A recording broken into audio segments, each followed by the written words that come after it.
Hello everyone, आप सबों को मेरा नमस्कार। आज हम स्टार्ट करेंगे जेएसएससी सीजीएल, एसएससी जीडी और आईबी के लिए मिक्स्ड मैथ प्रैक्टिस सेट। ठीक है, तो चलिए स्टार्ट करते हैं। आज का पहला क्वेश्चन देखते हैं।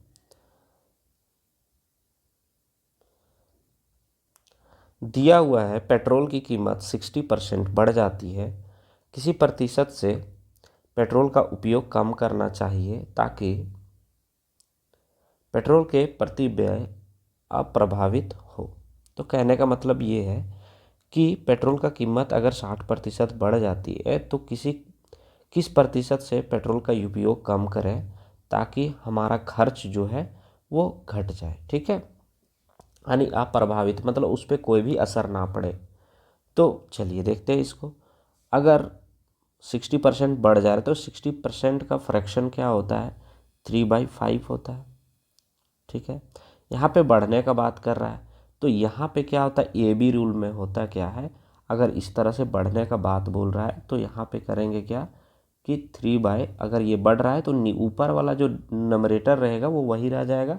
डिनोमिनेटर में अगर यहाँ प्लस का साइन है तो ऐड कर देंगे, अगर माइनस का साइन होता तो हम लोग घटा देते। तो 5 और 3 कितना हो जाएगा, 8। तो यहाँ से क्या करेंगे कि इसका व्यय जो है उस पर प्रभावित ना आए तो पेट्रोल का खपत के लिए कितना कम करना होगा, 3/8 से। और 3/8 का फ्रैक्शन कितना होता है, 37.5%। अगर ऐसा नहीं तो 3/8 इंटू 100। ठीक है, ये सब फ्रैक्शन जो है हम रटवा देंगे जब परसेंटेज का चैप्टर पढ़ाएंगे। तो अभी हम रेशियो का कंप्लीट करवाने वाले हैं। एक पार्ट हो चुका है, सेकंड पार्ट जो है नेक्स्ट क्लास में होगा। ठीक है, अब यहाँ से अगर काटेंगे तो आपका 37.5% हो जाएगा। क्लियर है, तो इसका ऑप्शन नंबर 4 जो होगा वो करेक्ट उत्तर हो जाएगा। चलिए देखते हैं नेक्स्ट। दिया एक आयत की लंबाई उसकी चौड़ाई से 7 सेंटीमीटर अधिक है और आयत के विकर्ण की लंबाई 13 सेंटीमीटर है, तो दिए गए आयत के समान परिमाप वाले एक वर्ग का क्षेत्रफल क्या है। तो चलिए इसमें हम लोग क्या करते हैं, पहले फिगर बनाते हैं, उसके बाद जो है सॉल्व करेंगे।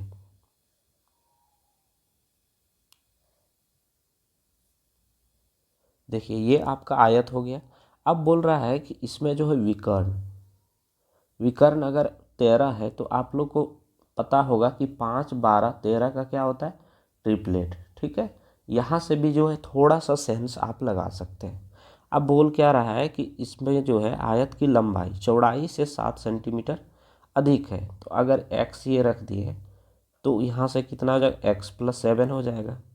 तो क्या करेंगे, यहाँ पे जो है x बराबर अगर 5 रखते हैं तो देखिए यहाँ कितना हो जाएगा, 5 और 7 12। ठीक है, अगर ऐसा नहीं कर पाते हैं तो फिर ये ट्रिपलेट रूल लगाना होगा। ये तो आपका राइट एंगल ट्रायंगल हो जाएगा ना। देखिए ये जो है आपका राइट एंगल ट्रायंगल हो जाएगा। फिर आप जो है ट्रिपलेट लगा करके आप जो है बना सकते हैं। ठीक, तो यहाँ 5, 12, 13 हो गया। अब बोल क्या रहा है, आयत के समान परिमाप वाले एक वर्ग का क्षेत्रफल क्या है। तो परिमाप हम लोग दोनों का इक्वल करेंगे। तो आयत का परिमाप क्या होता है, 2 × L+B। ये क्या हो गया आपका आयत, यानी इसको बोलते हैं हम लोग रेक्टेंगल। ये हो गया रेक्टेंगल, इक्वल टू आपका स्क्वायर हो गया। तो स्क्वायर का परिमाप क्या होता है, 4a, यानी 4 इंटू साइड।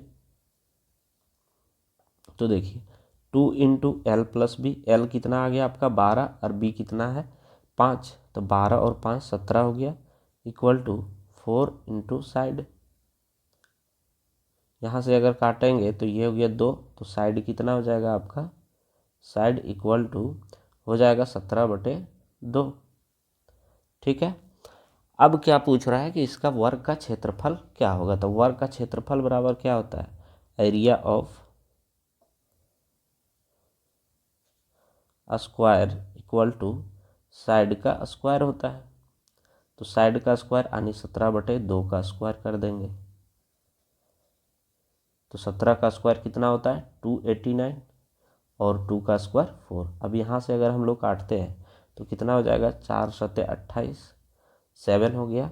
अब यहाँ कितना बच गया आपका 9, तो 4 × 2 = 8, अब देंगे डेसिमल, चूँकि यहाँ पे 1 बच गया, 1 बच गया तो यहाँ पे एक 0 देंगे, तो 4 2 जा 8, फिर बच गया 2, 2 पर 0, 20, 4 5 जा 20, यानी 72.25 सेंटीमीटर स्क्वायर जो होगा इसका करेक्ट उत्तर हो जाएगा ऑप्शन नंबर 4।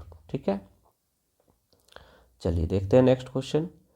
दिया हुआ है ये जो है बी से 5% अधिक है और बी सी से 10% अधिक है, तो ये जो है सी से कितना प्रतिशत अधिक है। तो चलिए सॉल्व करते हैं इसको। ये जो है बी से, तो क्या करेंगे हम लोग, रेशियो बनाएंगे। ठीक है, ये जो है बी से 5% अधिक है, अगर ये 100 है तो ये कितना हो जाएगा 105। इसको हम लोग काट देंगे तो ये हो गया आपका 21, ये हो गया 20। फिर बोल रहा है बी जो है सी से 10% अधिक है, यानी बी और सी अगर 100 है तो बी कितना हो जाएगा 110। ठीक है, अब यहाँ पे काटेंगे तो 1 0 कट गया। अब देखिए बी जो है यहाँ पे 20 है और यहाँ कितना 11 है, तो हम लोग को इक्वल करना होगा। इक्वल करने के लिए क्या आप बोले थे आप कि दोनों को जो है एक दूसरे से ऐसा मल्टीप्लाई करना है कि इक्वल हो जाए। तो यहाँ पे जो है 11 से अगर मल्टीप्लाई करते हैं, यहाँ पे अगर 11 से मल्टीप्लाई करते हैं और यहाँ पे जो है क्या करेंगे, किससे 20 से कर देंगे तो मेरा इक्वल हो जाएगा इक्वेशन, है ना। तो देखिए 11 को 21 से करेंगे तो 231 हो गया, 11 दूना 222, 220 हो गया यहाँ पे। फिर यहाँ से कितना हो जाएगा, ये भी हो जाएगा 220 और ये हो जाएगा 20 है 200।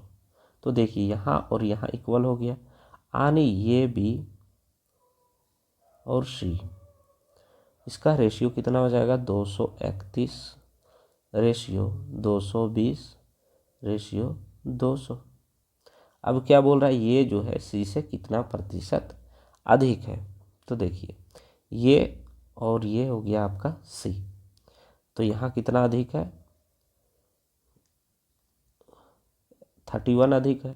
अगर 31 अधिक है तो कितना से 31 अधिक है 200 से, तो 200 इंटू 100 परसेंटेज पूछ रहा है। तो यहाँ से ये 2 कट गया, 2 0, ये 2 0, यहाँ से अगर काटेंगे तो कितना हो जाएगा 15.5। तो 15.5 जो होगा इसका करेक्ट उत्तर हो जाएगा। ठीक है, चलिए देखते हैं नेक्स्ट। दिया हुआ है यदि 2p plus Q is to Q plus R equal to Q minus P is to Q minus R equal to 4:3, तो p is to Q is to R का मान क्या होगा। तो चलिए सॉल्व करते हैं इसको। 2p प्लस क्यू, देखिए यहाँ पे 2p plus Q divided by Q plus R हो गया, इक्वल टू क्या लिखेंगे यहाँ से Q minus P by Q minus R equal to 4/3, यही है। तो या तो पहले क्या करेंगे, ये ले लेंगे इक्वेशन, या तो इसको ले लेंगे, क्योंकि तीनों क्या है इक्वल है।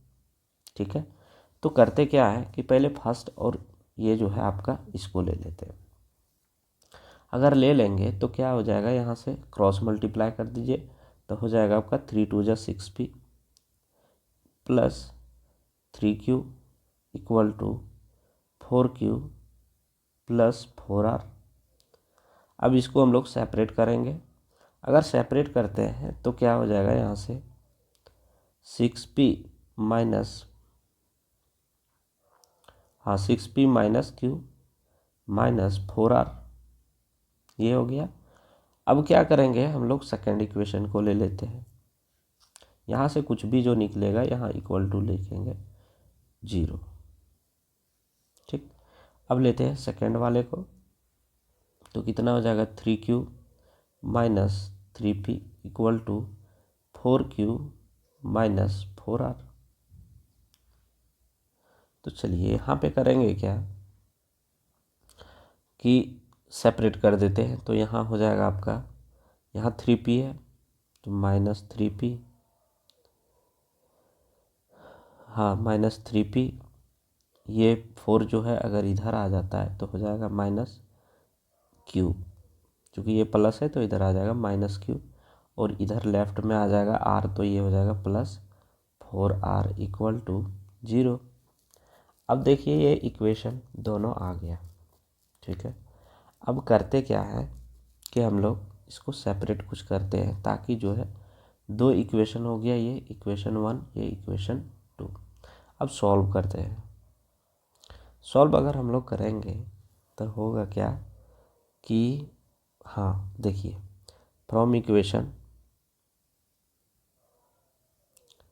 1 एंड 2 लेते हैं, ठीक। तो 1 एंड 2 अगर हम लोग लेते हैं तो देखिए यहाँ पे जो है आपका, चलिए ये दोनों इक्वेशन को क्या करते हैं ना, इक्वेट कर देते हैं। तो ये कितना हो जाएगा, 6q minus Q equal -4r equal to हो जाएगा -3p minus Q plus 4r, ठीक है। ये देखिए आपका यहाँ से जो है q और q कट जाएगा, देखिए यहाँ भी माइनस क्यू है, इधर भी। अब यहाँ से क्या करेंगे, ये p को लेफ़्ट साइड ले आएंगे तो कितना हो जाएगा 9q, एक सेकंड, ये p है आपका, हाँ p है, ये 6p है। चलिए यहाँ पे क्या करेंगे, इधर ले आएंगे तो 9p हो जाएगा, और यहाँ से जो है ये r को जो है राइट साइड ले जाएंगे तो हो जाएगा 8r। तो देखिए p और r का रेशियो आ गया ना, p के सामने वाला हो गया p का, और r के सामने वाला हो गया r का। तो हो जाएगा कितना, p का वैल्यू 8 और r का कितना हो जाएगा आपका 9, इतना हो गया। अब देखिए दो चीज़ अगर निकल गया तो एक चीज़ निकलना आसान हो जाएगा। तो करते क्या है, एक जो है ये वैल्यू पुट करते हैं कोई भी इक्वेशन में। इक्वेशन 1 में जो है हम लोग पुट कर देते हैं ये आपका p और r का वैल्यू।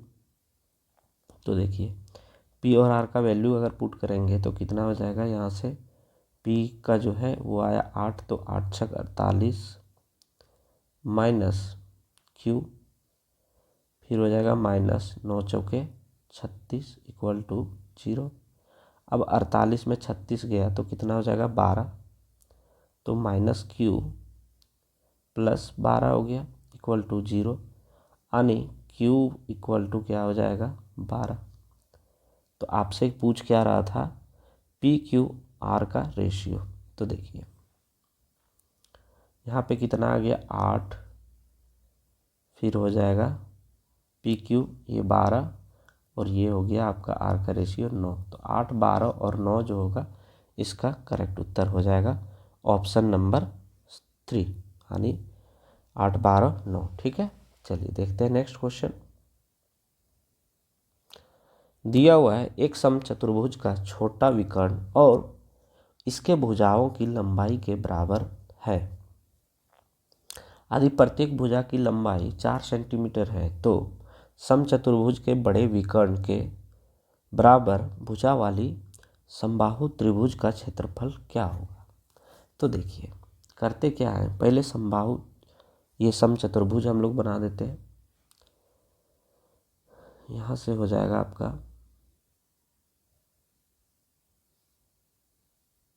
समचतुर्भुज, आपका बोल रहा है कि ये जो है आपका विकर्ण वो क्या है, ये आपके साइड के इक्वल है। तो साइड कितना दिया हुआ है आपका 4 दिया हुआ है, ये भी 4 है, ये भी 4 है, और ये भी 4 है, ठीक। तो अगर ये 4 है, अब बोल रहा है इसका जो छोटा विकर्ण है वो आपका क्या है 4, ये साइड के इक्वल है, ठीक है। अब क्या बोल रहा है कि बड़े विकर्ण के जो है आपका बड़े विकर्ण का लेंथ, ये आपका बड़ा विकर्ण हो जाएगा, ठीक है। बड़ा विकर्ण के लेंथ के बराबर जो है समबाहु त्रिभुज का साइड है, ठीक। तो यहाँ से कैसे निकल जाएगा आपका बड़ा विकर्ण, आने देखिए अगर ये ट्रायंगल हम लोग मान लेते हैं इतना, तो ये क्या हो जाएगा आपका हाइट हो जाएगा, थोड़ा फिगर टेढ़ा बना हुआ है, ठीक है। ये हाइट हो गया, तो देखिए ये 4 हो गया आपका, ये 4 हो गया। अब हाइट अगर पूछ रहा है तो इक्विलेटरल ट्रायंगल का जो हाइट क्या होता है, इक्विलेटरल ट्रायंगल का इक्विलेटरल ट्रायंगल का हाइट जो होता है वो क्या होता है, √3/2 इंटू साइड होता है। तो √3/2 इंटू साइड कितना दिया हुआ है 4। तो यहाँ से अगर काट देंगे तो ये क्या हो जाएगा 2, यानी कितना ये हो गया आपका 2√3। ये 2√3 हो गया क्या आपका हाइट हो गया। अगर ये हाइट 2√3 हो गया आपका, देखिए ये अगर इतना दूर जो है, अगर आपका हाइट हुआ 2√3 तो ये भी तो होगा आपका 2√3 यानी टोटल जो है डायमेंशन यानी लेंथ ऑफ क्या हो जाएगा आपका बड़ा बिग डायगोनल या तो ग्रेटर डायगोनल।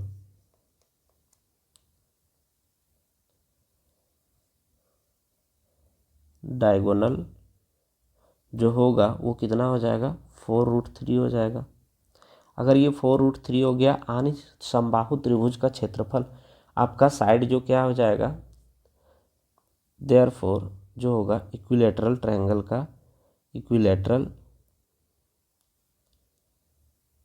ट्रायंगल का साइड कितना हो जाएगा 4√3, चूँकि जो दोनों है क्या है इक्वल है।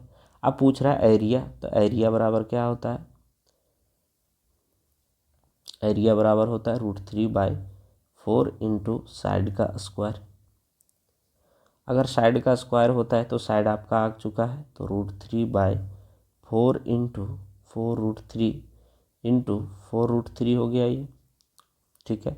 अब यहाँ से जो है हम लोग काट देते हैं, जो कट जाएगा 4 कट गया। अब देखिए ये 3 इंटू 3 हो जाएगा क्या 13 हो जाएगा, और एक ये 4 बचा हुआ, तो आपका कितना हो जाएगा 4×3 = 12। तो 12√3 जो होगा 12√3 सेंटीमीटर स्क्वायर जो होगा इसका करेक्ट उत्तर हो जाएगा, ठीक है। तो चलिए देखते हैं, पहले फिगर आउट करने सीखना होगा फिर आपका क्वेश्चन बन जाएगा।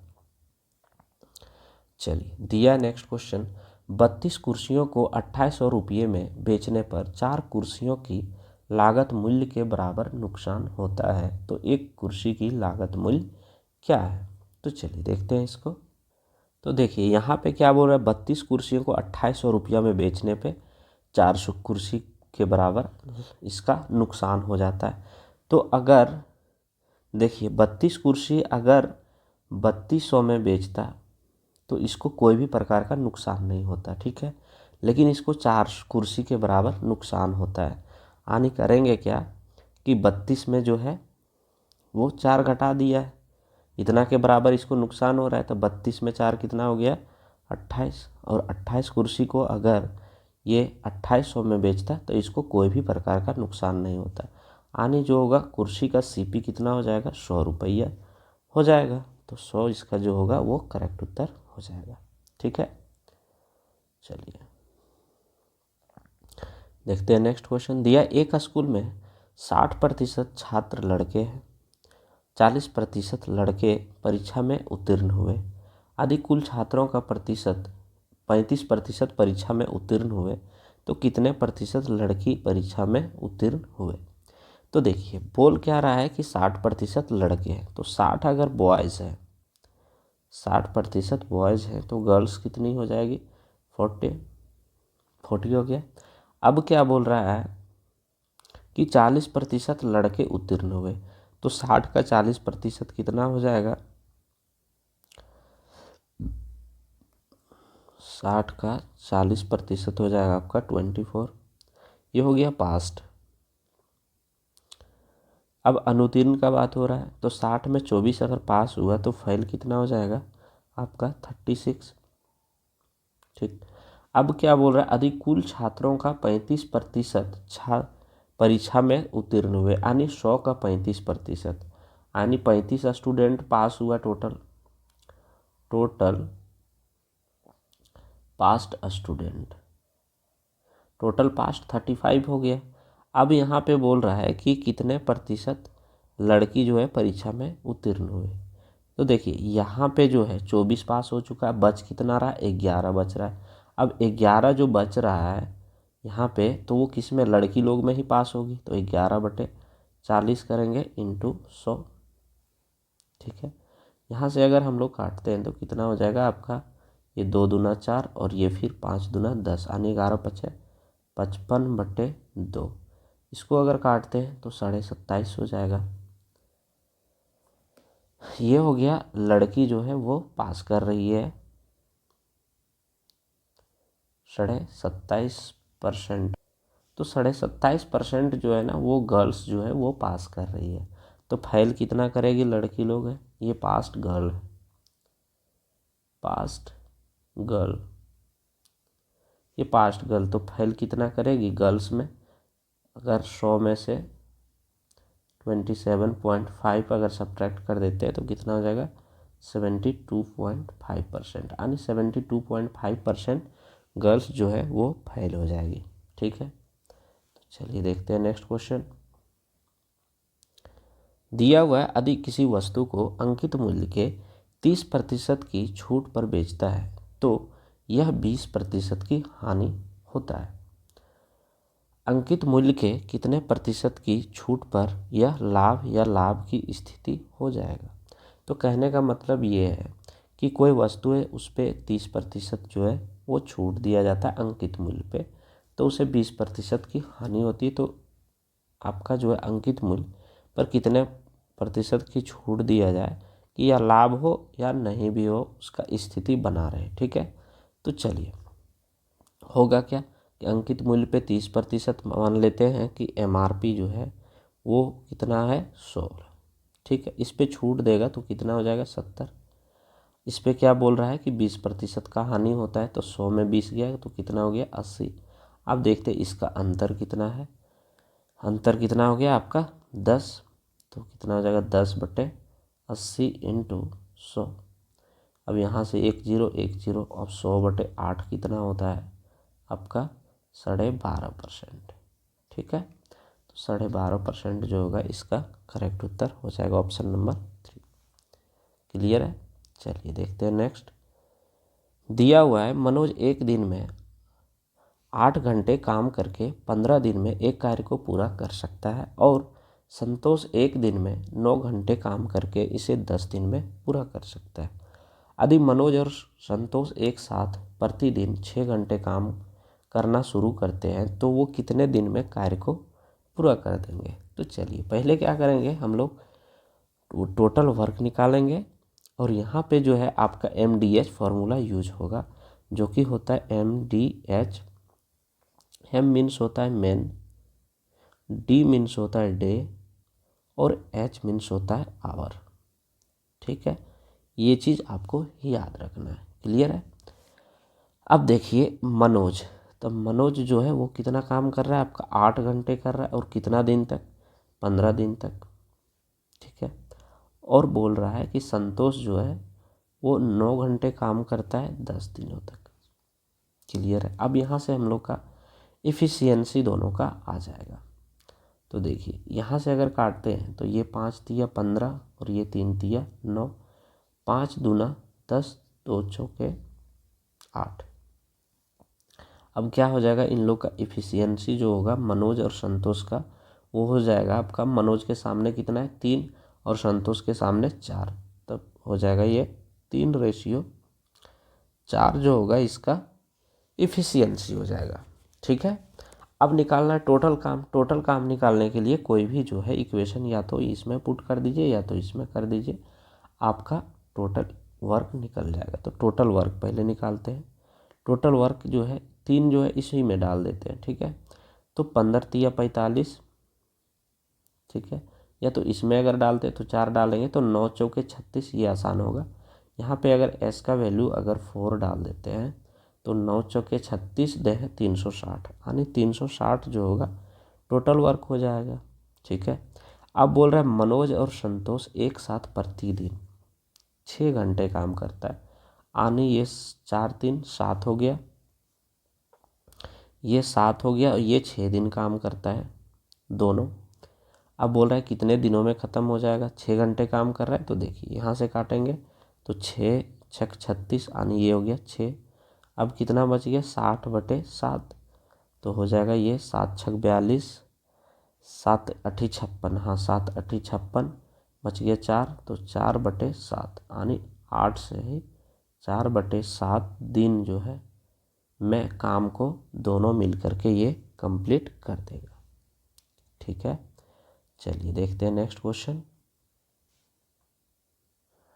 चलिए दिया हुआ है कि 3 उम्मीदवार P, Q और R के बीच एक चुनाव में मतदान के 20% मतों को अवैध घोषित किया गया। वैध मतों में से P को 30% मत मिले। शेष वैध मतों को Q और R द्वारा क्रमशः 11:9 के अनुपात में साझा किए गए थे। यदि P को R से 150 मत कम मिले हैं तो डाले गए मतों की कुल संख्या ज्ञात करें। ठीक है, तो चलिए सॉल्व करते हैं इसको। यहाँ पे दिया है 20% जो है वैलिड वोट्स है, 20% इनवैलिड है, तो 80% क्या हो जाएगा वैलिड वोट्स हो जाएगा। तो 80% जो होगा वो क्या हो जाएगा वैलिड वोट्स। ठीक है, अब बोल रहा है वैलिड वोट्स में P को 30% अंक मिले। ठीक, P को 30% मिला तो 80 का 30% कितना हो जाएगा 24। अब यहाँ पे रिमेनिंग कितना बच गया 56। अब 56 में जो है Q और R को 11:9 में बांटा गया। ये हो गया आपका Q और ये हो गया क्या R। अब इसको अगर हम लोग बांटते हैं 56 को तो कैसे बांटेंगे, ये आप लिख सकते हैं इसको 11/20/56 और यहाँ पे क्या लिख सकते हैं 56 × 9/20। ठीक है, अब क्या बोल रहा है देखिए, इसको सॉल्व करने की ज़रूरत नहीं, क्वेश्चन देखना है। अब क्या बोल रहा है कि यदि P को R से 150 कम अंक मिले। ठीक है, तो देखिए करेंगे क्या, P और R का बात कर रहा है तो P और R को हम लोग देखेंगे, P और R को, तो P का रेशियो कितना दिया है 24 और R का कितना आ गया 56 × 9/20। अगर इसको हम लोग मल्टीप्लाई करते हैं तो देखिए यहाँ पे कितना हो जाएगा, ये 10 दूना 20 और ये हो जाएगा आपका 28 दूना 56। अगर यहाँ से 10 अगर हटाना है तो 10 इधर मल्टीप्लाई हो जाएगा। अगर ये 10 मल्टीप्लाई हो जाएगा तो कितना हो जाएगा 240 रेशियो 28 × 9 अगर मल्टीप्लाई कर देंगे तो 252 होगा।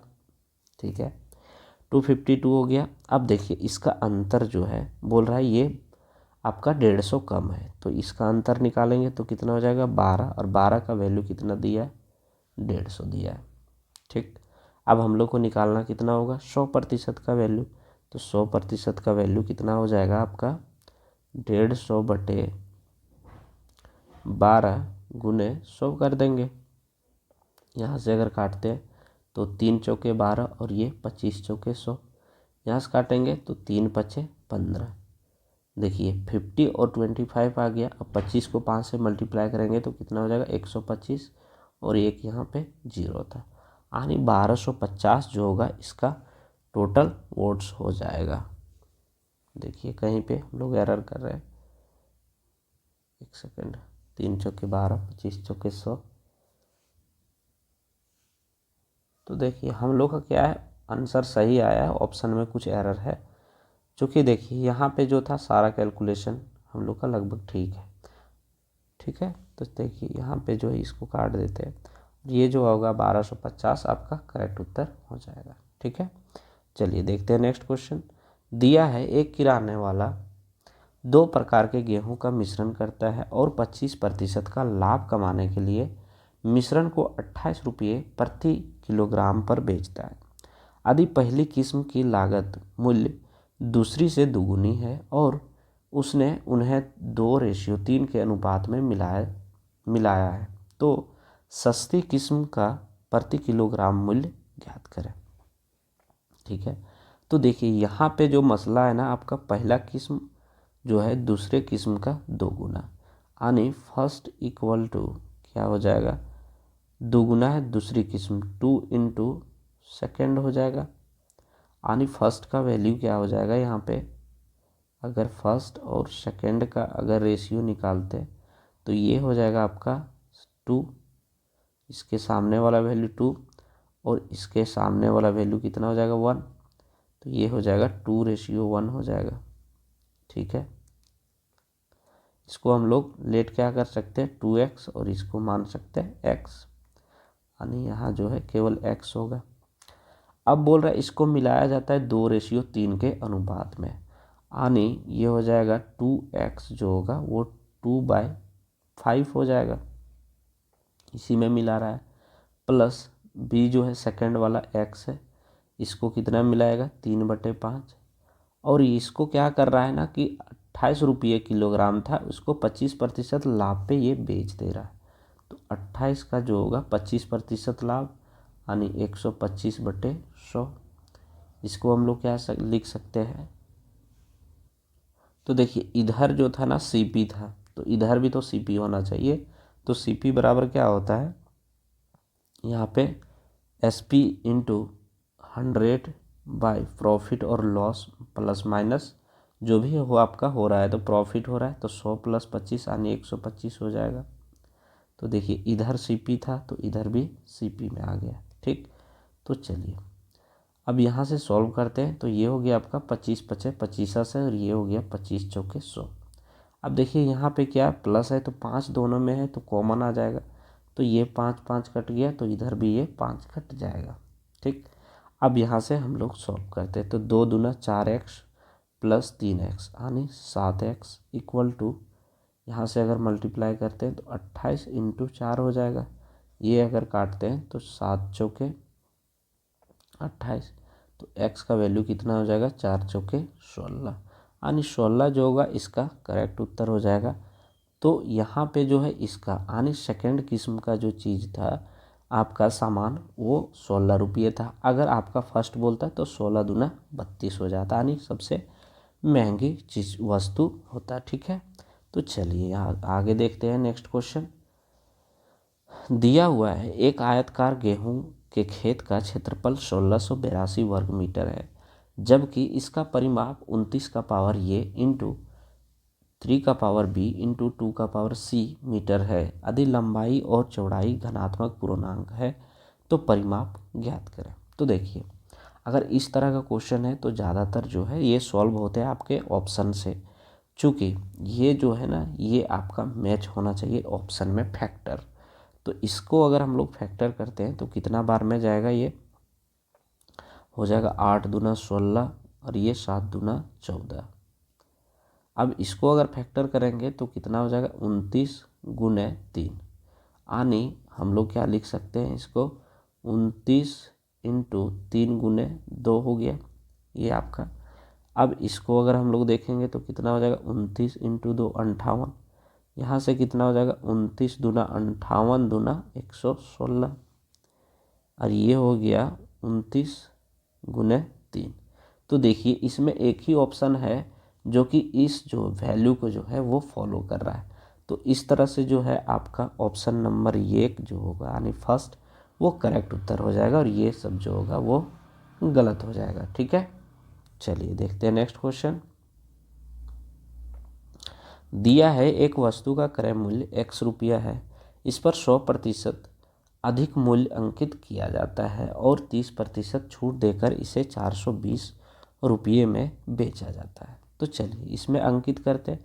बोल रहा है क्रय मूल्य x रुपया है और इस पर 100% अधिक, तो मान लेते हैं कि ये जो है आपका CP वो 100 है। ठीक है, इस पे अधिक मूल्य कितना 100%, तो कितना हो जाएगा 100 पहले था तो 100% और अगर बढ़ा के अंकित करेंगे तो ये 200 हो जाएगा। अब बोले 200 पे जो है ये क्या कर रहा है 30% का छूट देकर इसको बेच रहा है 420 रुपया में।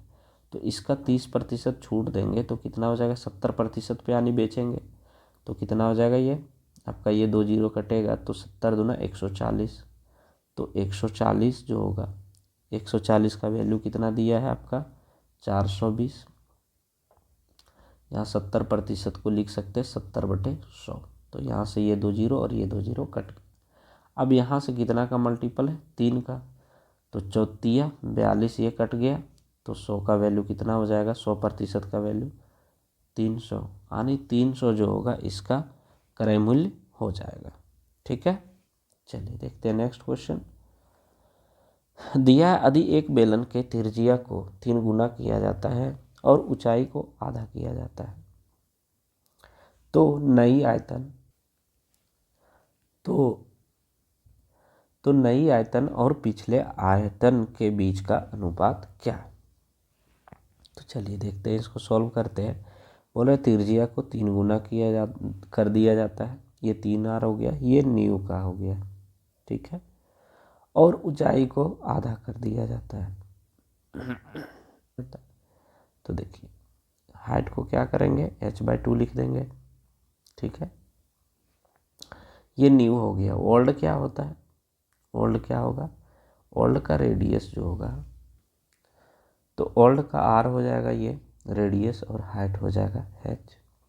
अब बोल रहा है कि अनुपात पूछ रहा है वॉल्यूम का, ठीक है। तो वॉल्यूम हम लोग क्या करेंगे, न्यू का और पिछले आयतन का। तो न्यू का अगर तो फॉर्मूला तो वही होगा, आपको वॉल्यूम निकालेंगे तो वॉल्यूम बराबर क्या होता है, πr²h, ठीक है। इधर न्यू का हम लोग बनाते हैं और इधर हो जाएगा ओल्ड का, ठीक। तो न्यू का कितना हो जाएगा, पाई जो होगा दोनों में तो कॉमन ये कट जाएगा, तो रेडियस जो है वो अलग होगा, तो कितना हो जाएगा यहाँ पे 9r² इंटू h²/4 हो जाएगा यहाँ पे रेशियो। यहाँ कितना हो जाएगा r² और ये हो जाएगा आपका h, जो कटेगा उसको काट देते हैं, यहाँ पे ओनली हो जाएगा h/2 हो जाएगा, जो कि h में स्क्वायर नहीं होता है ना, ठीक है। चलिए देखते हैं इसको, यहाँ से r², ये r² कट गया, ये h और ये h कट गया। अब इसका कितना आ गया, 9/2 आ गया न्यू का, और ओल्ड का जो है वो आ गया आपका 1 केवल। अब इसको इक्वेट करेंगे तो कितना हो जाएगा 9/2, ये 2 जो है इधर जाके मल्टीप्लाई हो जाएगा, तो 9/2 जो होगा इसका करेक्ट उत्तर हो जाएगा, ठीक है। देखिए नेक्स्ट क्वेश्चन दिया है, दो मिश्रण ए और बी में दूध और पानी का अनुपात क्रमशः 3:2 है और 4:3 है। यदि ए और बी को 1:2 के अनुपात में मिलाया जाता है तो अंतिम मिश्रण में दूध और पानी का अनुपात क्या है। तो देखिए यहाँ पे बोल क्या रहा है, दो प्रकार का जो है मिश्रण है, एक ये है एक बी है। तो पहला मिश्रण जो है यहाँ पे 3:2 है और दूसरा कितना है 4:3। अब इसको मिलाया किस रेशियो में जाता है, 1:2 में मिलाया जाता है, ठीक है। बच्चे मेरा थोड़ा तबीयत ख़राब है, थोड़ा आवाज़ का इशू आ रहा होगा तो माफ़ कीजिएगा, 1-2 क्लास में एडजस्ट कीजिएगा, फिर ठीक हो जाएगा, ठीक है। चलिए तो यहाँ पे क्या करेंगे हम लोग, 1:2 के अनुपात में मिलाया जाता है, ठीक। अब करेंगे क्या हम लोग, यहाँ पे जो है इस अनुपात को जो है इक्वेट करना होता है, ये जितना सम होता है उतना ये भी होना चाहिए, ठीक है। तो यहाँ 3 2 5 है और 4 3 7 है यहाँ पे। तो करेंगे क्या, इसको जो है अगर इक्वेट करना है दोनों क्वांटिटी को तो क्या करेंगे, यहाँ पे जो है 4 3 7 है वो यहाँ पे मल्टीप्लाई हो जाएगा, और 4 3 7 है यहाँ पे तो यहाँ 5 से मल्टीप्लाई हो जाएगा। देखिए ये भी 35 हो गया और ये भी 35 हो गया, ठीक है। अब हम लोग को यहाँ पे इक्वेट करने का जो बात बोला था वो हम लोग कर देते हैं, यहाँ 1:2 था, ठीक। तो यहाँ से अगर इक्वेट हम लोग करते हैं दोनों को तो क्या हो जाएगा, ये 7 तिया 21 और ये एक यहाँ था, इसको इस तरह से भी आप लिख सकते हैं कि 7 × 3 × 1 = 7 × 2 × 1, ये हो गया आपका। और सेकंड में क्या हो जाएगा आपका, ये 4 × 5 × 2 = 3 × 5 × 2। अब देखिए यहाँ पे ये जो है आपका ये मिल्क का रेशियो है, ये वाटर का रेशियो। अब आपसे पूछ रहा है दूध और मिश्रण का अनुपात, तो ये ऐड कर देंगे। देखिए 7 तिया 21 हो गया ये, और नीचे कितना हो जाएगा 4 × 5 = 20, 2 × 40, ये हो गया एक साथ, और यहाँ से क्या हो जाएगा आपका, यहाँ डायरेक्ट हम लोग रेशियो पुट कर देते हैं। ये हो जाएगा 7 दूना 14, और ये हो जाएगा 5 तिया 15 दूना 30। यहाँ भी ये ऐड कर देते हैं। तो देखिए कितना हो जाएगा, 40 और 20 60 एक 61 रेशियो 30 और 14 44। तो 61 रेशियो 44 जो होगा इसका करेक्ट उत्तर हो जाएगा। ठीक है, चलिए देखते हैं नेक्स्ट क्वेश्चन। दिया हुआ है एक आम और एक सेब का मूल्य का अनुपात 3:2 है। यदि एक सेब और एक आम का कुल मूल्य 100 रुपये है तो एक आम का मूल्य ज्ञात करें। तो देखिए बोल रहे दोनों का जो मूल्य 100 रुपया है टोटल, यानी 3 2 5 का वैल्यू बोल रहा है 100 है, तो कितने का मल्टीपल है 20 का। अब बोल रहा है आम का, तो आम का अनुपात कितना दिया हुआ है 3, तो 3 का जो है इसको 20 से मल्टीप्लाई करेंगे तो 20 दिया 60, यानी 60 जो होगा इसका करेक्ट उत्तर हो जाएगा। अगर यही सेब का बोलता है तो कितना हो जाता है 20 दूना 40। ठीक है, चलिए देखते हैं नेक्स्ट क्वेश्चन की ओर बढ़ते हैं। दिया है एक काम को पूरा करने में अंशु को बबलू से 2 गुना और चंदू से 3 गुना समय लगता है। एक साथ काम करने पर काम 3 दिन में पूरा हो जाता है। तो काम को पूरा करने के लिए अंशु ने कितना समय लिया। तो चलिए देखते हैं इसको। अंशु पहले हो जाएगा ये आपका अंशु, फिर बबलू, फिर ये चंदू। चंदू को सी से डिनोट किए हुए। बोला अंशु को बबलू से 2 गुना, अंशु को बबलू से 2 गुना और चंदू से 3 गुना। यानी यहाँ पे जो है ये 2 लिख देते हैं, ये 3 और ये 6। देखिए इतना हो गया। अब ये जो है आपका इक्वेट हो करेंगे तो यहाँ मान लेते हैं लेट के कर देते हैं। ठीक, अब यही जो अकॉर्डिंग टू द क्वेश्चन मेरा ये आ गया इक्वेशन। अब इसको हम लोग सॉल्व करेंगे।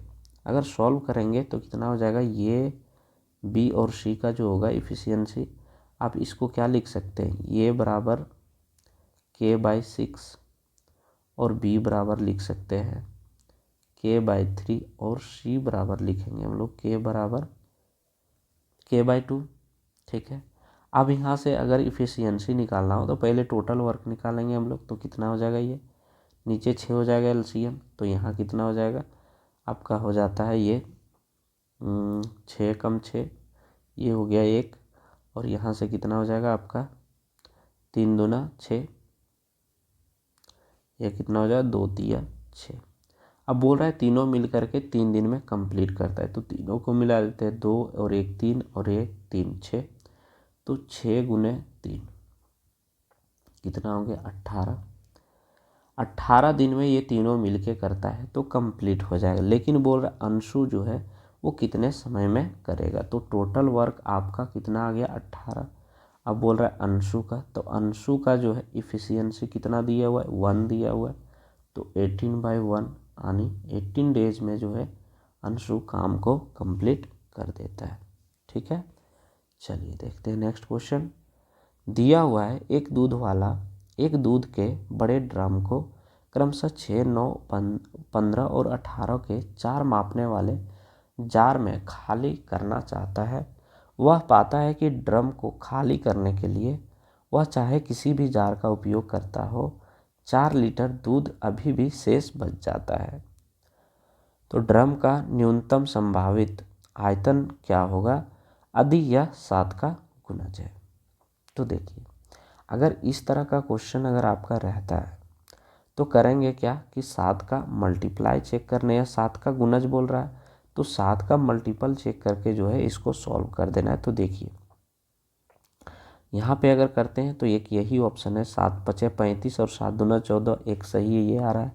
ये हो गया 7 दूना 14, बच गया 5 पर 1 51 7 7 49, ये नहीं होगा। यहाँ पे देखिए 7 एकम 7 2, तो ये भी नहीं होगा। 7 दूना 14 4, ये भी नहीं होगा। यानी यही जो होगा इसका करेक्ट उत्तर हो जाएगा। ये हो गया आपका पहला तरीका। दूसरा तरीका क्या करेंगे हम लोग, ये जो है इसका ले लेंगे एलसीएम। एलसीएम अगर लेते हैं तो कितना हो जाएगा 90 के प्लस, अब बोल रहा है शेष बच जाता है 4 लीटर दूध। तो 90k+4 ले लेंगे। ठीक है, अब देखिए करेंगे क्या कि यहाँ पे 1 पुट करेंगे, 2 पुट करेंगे, 3 पुट करेंगे, ये पुट करते जाना है तब तक, और चेक करना है कि 7 से डिवाइड हो जाए। अगर 1 पुट करते हैं तो कितना हो जाएगा, अगर 1 ले लेते हैं, k का वैल्यू यहाँ पे ले लेते हैं। ठीक है, अगर k = 1 लेंगे तो कितना हो जाएगा, ये 94। इसको 7 से अगर डिवाइड करेंगे तो देखिए ये नहीं कटेगा। ठीक है, अगर k = 2 लेते हैं तो कितना हो जाएगा, 9 दूना 18 यानी 180 और 4 84 बटे 7, 7 दूना 14, 4 ये भी नहीं कटेगा। k = क्या करेंगे, 3 ले लेते हैं, तो 9 3 27, 27 और 4 कितना हो जाएगा, 274। ठीक है, बटे 7, 7 3 21, 6 4 ये भी नहीं हो रहा। फिर ले लेंगे k का वैल्यू 4 लेते हैं तो कितना हो जाएगा, 9 चौके 36 और 4 64 यानी 364 बटे 7 करते हैं तो 7 5 35 और यहाँ पे हो जाएगा कितना, 7 दूना 14 यानी ये कट जा रहा है। तो ये k का वैल्यू 4 सेटिस्फाई कर गया आपका। तो यहाँ जो है ऑप्शन 364 जो है इस तरह से आप करेक्ट करके निकल सकते हैं। ठीक है, तो देखिए आपको दोनों तरीका बता दिए, जो आपको बेहतर लगे वो आप फॉलो करें। ठीक है, चलिए देखते हैं नेक्स्ट। दिया है यदि किसी कमरे का आयतन 1680 मीटर क्यूब है और फर्श का क्षेत्रफल 112 मीटर है तो कमरे की ऊंचाई क्या होगी। तो कमरे का आयतन का बात कर रहा है, दैट मीन्स ये जो है क्यूब शेप में होगा। ठीक है, स्क्वायर शेप में कमरा होगा तो क्या हो जाता है, एक क्यूब बन जाता है कभी भी ये। तो यहाँ क्या करेंगे, LBH जो है वो दिया हुआ आपका 1680 और एक जो दिया है वो दिया है फर्श यानी नीचे ज़मीन का जो है वो क्षेत्रफल दे दिया है आपका कितना, 112। तो यहाँ LBH, तो यहाँ से अगर हम लोग डिवाइड करते हैं तो कितना हो जाएगा, 16 7 72 से यहाँ अगर काटेंगे तो 16 एकम 16 और 16 5 80। यहाँ से अगर काटते हैं तो 15 7 75 से यानी 15 जो होगा उसका इसका ऊंचाई हो जाएगा। ठीक है, चलिए देखते हैं नेक्स्ट क्वेश्चन। ऐसा तो यहाँ पे ठीक है ना, एक सेकंड, नीचे फर्श का क्षेत्रफल इतना है, हाँ ठीक है ठीक है। चलिए, दिया एक किताबों की दुकान में जीव विज्ञान, रसायन विज्ञान और भौतिक की पुस्तकों का अनुपात जो है 360 है। यानी कहने का मतलब ये है आपका, कहने का है क्वेश्चन का मतलब कि बायोलॉजी, केमिस्ट्री, फिजिक्स का जो है एवरेज स्कोर 360 है। जीव विज्ञान की पुस्तकें, रसायन विज्ञान की पुस्तकें और भौतिक की पुस्तकें का औसत से 180 अधिक है। जो भी औसत है उससे 100 अधिक है। भौतिक की पुस्तकों की संख्या जीव विज्ञान और रसायन विज्ञान की पुस्तकों की संख्या औसत से 180 कम है। तो दुकान में रसायन विज्ञान की पुस्तकों की संख्या कितनी है। तो चलिए देखते हैं, इसको सॉल्व करते हैं। बोल रहा है कि यहाँ पे बायोलॉजी, केमिस्ट्री और फिजिक्स का जो है एवरेज स्कोर कितना है, 360 है। अब क्या बोल रहा है कि इसका जो है जीव विज्ञान यानी फिजिक्स, फिर से बोल रहा है ये बायोलॉजी, केमिस्ट्री और फिजिक्स का जो है औसत संख्या, ये न्यू वाला है। ठीक है, जो सेकंड नंबर में ले रहा है वो एवरेज से, तो 360 एवरेज था, इससे बोल रहा है कि 180 अधिक है। ठीक है, फिर से बोल रहा है कि भौतिक की पुस्तकें जीव विज्ञान यानी फिजिक्स, केमिस्ट्री और बायोलॉजी की एंड अदर यहाँ बोल लेते हैं, या तो इसको लेते हैं, फर्स्ट ले लेते हैं, ये सेकेंड टाइम ले लेते हैं। ठीक है, ये हो गया आपका बायोलॉजी। इसमें बोल रहा है कि एवरेज से जो है 180 जो है वो कम है। तो ये तरीका यहाँ पे यहाँ हो गया ये। तब बोल रहा रासायनिक पुस्तकों की संख्या कितना है। तो देखिए यहाँ पे ये बढ़ रहा था और ये यहाँ पे क्या है, घट रहा है। और तीनों में जो है संख्या तीनों का तीनों सेम है। तो क्या हो जाएगा, ये 180 180 ये भी कट गया, तो क्या हो गया 360 360 तीनों बुक है ना। तो यहाँ पे रसायन का बोल रहा है तो केमिस्ट्री का वैल्यू कितना हो जाएगा, केमिस्ट्री बुक का जो होगा संख्या वो 360 हो जाएगा। ठीक है, यहाँ पे ये क्वेश्चन में कुछ नहीं दिया बच्चों, यहाँ पे केवल क्या किया है ना, लैंग्वेज में लोगों को फंसाया है। तो इस तरह जो है आप लोग को फंसना नहीं है, लैंग्वेज को अंडरस्टैंड करना है, फिर क्वेश्चन सॉल्व हो जाएगा। ठीक है, चलिए देखते हैं नेक्स्ट क्वेश्चन। और यहाँ से जो है आपका टोटल 20 क्वेश्चन मैंने कंप्लीट करवा दिया है। उम्मीद है आप लोग को सेशन अच्छा लगा होगा। अगर सेशन अच्छा लगा हो तो चैनल को सब्सक्राइब करें और वीडियो को लाइक करें, और लोगों तक वीडियो को जितना हो सके आप लोग वीडियो को शेयर करें।